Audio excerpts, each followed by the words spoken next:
Most football fans will know Kevin De Bruyne as the Manchester City midfielder, who has amassed several impressive feats during his career, including being named Manchester City's Player of the Year 3 times, the UEFA Champions League Midfielder of the Season, and the PFA Players Player of the Year twice. But besides his ginger spikes, what is really known about De Bruyne before fame?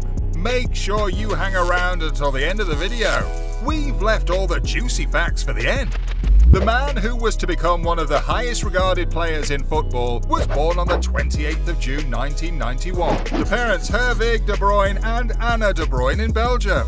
It was from an early age that De Bruyne was suspected of greatness, proving himself to be a gifted pupil at school and showing incredible potential in football. De Bruyne was well-travelled even before he flew around the globe as a professional player. While he spent most of his childhood in Belgium, he often visited his mother's family in Ealing, UK, as well as Africa, where his mum was born. Butlins was out of the question for the De Bruyne family, with many of their holidays taking place in Burundi and the Ivory Coast, where his mother's family invested in oil. De Bruyne was an early bloomer when it came to the game, playing football at the age of 4 in his hometown of Drongen in Ghent.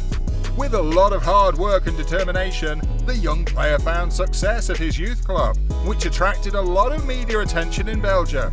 It was around this time that football in the country was seeing a shift. Belgium was growing tired of its current players and the lack of success they were having. In short, they were as stale as a chocolate digestive left in Cristiano Ronaldo's sauna. De Bruyne was one of the young players that scouts became incredibly interested in. His lack of shyness and his adorable disposition meant that the cheeky chap was happy to do as many interviews as possible, only raising his public profile further.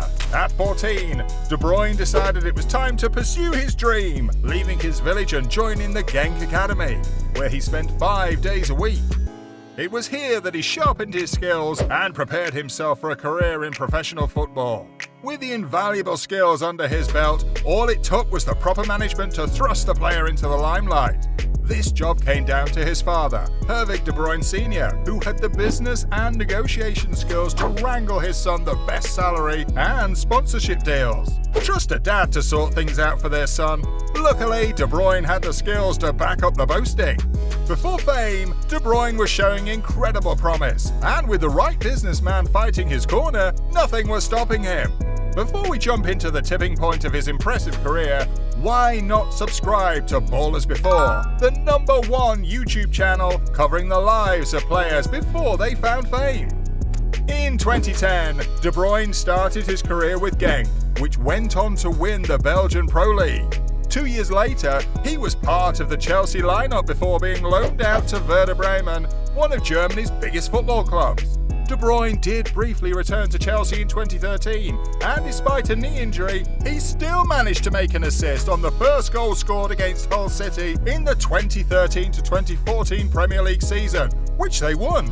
In 2014, he signed with Wolfsburg for a whopping £18 million, a deal that probably merited more than a pair of socks in his dad's Christmas stocking that year. It was here that the player excelled, eventually joining Man City in 2015 for £54 million, which was the highest deal in the history of the club. Since then, De Bruyne has collected more cups than a Salvation Army charity shop, winning 5 League Cups, an FA Cup and 3 Premier League titles while playing for Man City. Despite making his international debut, De Bruyne stayed loyal to his roots, being a member of the Belgian squad that got through to the quarter-finals of the 2014 FIFA World Cup, as well as the 2016 UEFA Euros. He was also part of the Belgian team in the 2018 FIFA World Cup, who won against England in the third-place playoff and won the Dream Team title. De Bruyne had a rocky love life when he was younger, after his ex-girlfriend, Caroline Lignen, cheated on him with none other than Thibaut Courtois, the Belgian goalkeeper, after they met Madrid.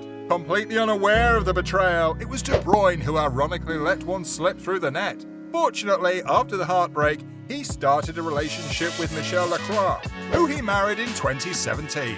For those looking to learn more about De Bruyne before fame and to find some fantastic reading material for your toilet quiet time, you can buy his biography called Keep It Simple. In his book, released in October 2014, the young player shares all the details of his professional and personal life. Among revelations, De Bruyne shares his love for looking for birds in his spare time. When we say birds, we don't mean he is a philanderer of women, but an avid twitcher who walks the countryside admiring all the wildlife it has to offer. Can you really be considered a celebrity footballer without your own clothesline? And I don't mean the kind you hang your wet shorts on. In 2014, De Bruyne started his own brand, fittingly named KDB, which was a partnership with a clothing label called Cult 11. KDB features several designs sporting the footballer's image, including one mimicking the KFC logo. While this may seem like an unusual choice, it does make sense, as both of them have legs that cost an absolute fortune. You see what I did there? While other celebrities enjoy the profits of their brand, De Bruyne is far more generous. KDB donates a large percentage of its earnings to the Special Olympics, which named him as an ambassador of the organisation back in 2014. To date, De Bruyne has been the biggest financial supporter of the sport, a contribution that says a lot about the character of the player. That concludes our video on De Bruyne before fame. Do you enjoy learning about your favourite football players before they became household names? If the answer is a big fat yes, then make sure you subscribe to Ballers Before. And don't forget to ring the notification bell. That way, you will never miss one of our future videos.